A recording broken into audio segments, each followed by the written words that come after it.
dawadaha sharafta mudan oo kusoo dhawow bahda Somali Sidor mareegtan Somali Sidor haddii aadan hore u aqoon waxa weeye mareeg lagu daabaco wararkii ugu dambeeyay ee IT-ga marka haddii aad tahay qof inuu doonayo markasta update ka ahaado IT-ga fadlan ku xirnow Somali Sidor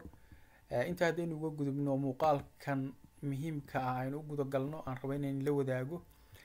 mareegtan kale in kuma cusba waa Google weeye dadka boqolkiiba 99 ayaa isticmaala waxaana u isticmaalaan inay xog ka raadiyaan marka daawado adigaagan daawanaya ma ogtahay hadii meeshan magacaaga lagu qoro halkan hadii magacaaga lagu qoro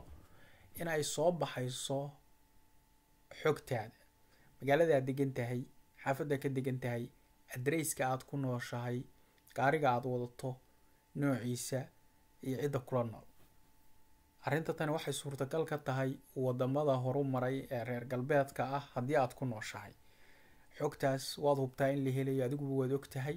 marka muuqaalkan waxaynu ku baranaynaa sidee ayaad xogtaada uga saaraysaa Google oo marka meesha lagu qoro gabi ahaanba uu diidayaa inuu xog ka bixiyo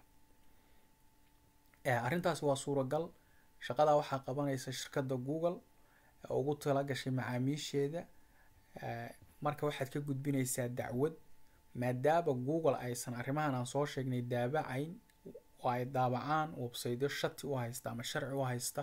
inay xogtaada daabacaan kadibna wixii la weydiiyo maaragtay shirkadana xaggan lagu qoro marka magacaaga saddexan lagu qoro website-da ayuu xogtooda meeshan ku soo saaraya qofkuna markaas uu galaya marka haddaad doonayso inaad xogtaa qarayso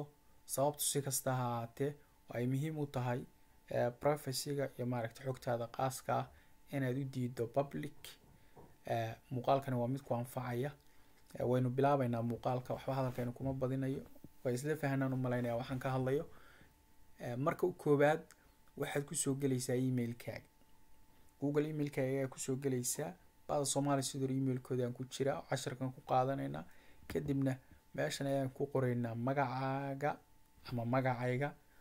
maadaama aadan ila joogin ana aan doonin meeshan inaan magacayga ku qoro waxaynu isticmaalaynaa qof aan ah oo ay macnaha muhiim ahayn maaragtay in magaciisa la qariyo meel walba uu ku jiro su'aalo waxaanu soo qaadanaynaa madaxweynihii hore ee Soomaaliya Maxamed Cabdullaahi Farmaajo ayaynu ku qoraynaa isagaynu casharka ku qaadanaynaa maadaama xogtiisu banaanka iska taalo kadib marka aad adiga meeshan magacaaga ku qorto bedelkan madaxweynihii hore magaciisa ku qornay waxa soo bixi doonta xogtaada website-ka u horeeya ee xogta madaxweynihii hore soo saarayna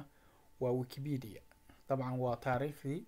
madaxweynihii hore ee Soomaaliya adiga meeshan waxa ka soo bixi doona website-ka xogtaada iyo address-kaaga faafinaya haday dhowr yihiin way soo baxayaan marka shirkadda Google ayaan waxaan ka codsanaynaa xogta tan inaysan ka soo bixin mareegtooda way isla fahanaan u malaynaya saddexda dhibcood ayaad ku dhufanaysaa saddexda dhibcood marka ku dhufato shaashadan ayaa ku kacaysa magacaaga bedelka madaxweynihii hore magaciisa soo baxay meeshan magacaaga ayaa ku soo qormi doona markuu ku soo qormo alternative-kan saddexaad ayaa ku dhufanaysa arrintan waxaan ku leeyahay waxa laga yaabaa English inuu ku soo bixin oo ay website-ka ama maaragtay Google-kaaga uu luqad kale ku yahay marka remove result taas ayaad ku dhufanaysaa waa click garaynay magacaaga ayaa meeshan ka soo bixi doona maadaama aad Gmail-kaaga aad ku gashay bedelka madaxweynihii hore magaciisa uu ka soo baxay adiga magacaaga ayaa ka soo bixi doona kadibna halkan ayaad waxa ku dhufanaysaa kuwan waa dooran kartaa tusaale haddii maaragtay ma aha inaad email-kaaga kaliya iyo phone number-kaaga ka saari karto meeshan xitaa haddii website ka qoreen warbixin qaldan dacwad ayaa gudbin kartaa waad ka saari kartaa marka inaga tayna qusaysa waa taa koobaad oo ah meeshan xogteeda ma doonayo maaragtay inay ka muuqato kadibna xogta aad doonin meesha inay ka muuqato maxay tahay buu ku weydiinayaa Google inaga ama casharkeena sababta aan u duubay waxay tahay dadka qurba joogta ah haddii magacooda saddexan lagu qoro website-kan Google wuxuu soo saarayaa telephone number-kooda inta badan iyo home address-ka ay ku nool yihiin iyo email-kooda marka xogtaas ugu badan waxa uu soo saaro iyadaynu cashar ku qaadanaynaa marka xogtaas aad ku dhufanaysaa markaad ku dhufato notice-kan yar buu ku siinayaa oo shirkadda maaragtay ay micnaheedu tahay tusaale xogta madaxweynihii hore ee maxamed cabdullaahi farmaajo aan cashar ku qaadanayno kama saari karno meeshan. muhiimiyaddu waa inaad maaragta adigu xogta leedahay, saaha loola socdo. dad badan baa is oranaya tirtira madaxweynaha ama madaxweynihii hore ee Soomaaliya taariikhdiisa, marka taasi kuma suuragelayso saaxiib. marka aa intaas samayso kadibna continue baa oranaysaa. 2-3 su'aalood buu kusii weydiinayaa. mar raba inaan muuqaalka dheereeyo, kadibna ugu dambeyn